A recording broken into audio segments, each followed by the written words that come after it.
ಯಾರು ಬೇಕು ನಿನ್ನ ಅಡ್ವೆಂಚರು? ಮಾರ್ಕ್ಸ್ ತಗೊಳ್ಳೋ, ಮಾರ್ಕ್ಸು.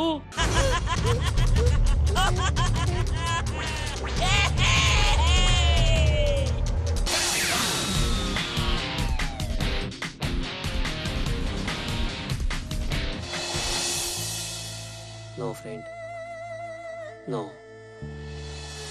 ನಾನು ಇವತ್ತು ಸಹಾಯ ಮಾಡಿದ್ರೆ ಮುಂದೆ ನೀನು ಏನನ್ನೂ ಕಲಿಯೋದಿಲ್ಲ. ನೀನು ಆ ಬಲವಾನು, ಅಪ್ಪ ಅಮ್ಮ ಎಲ್ಲ ಒಂದೇ. ಯಾವಾಗ್ಲೂ ಓದು ಓದು.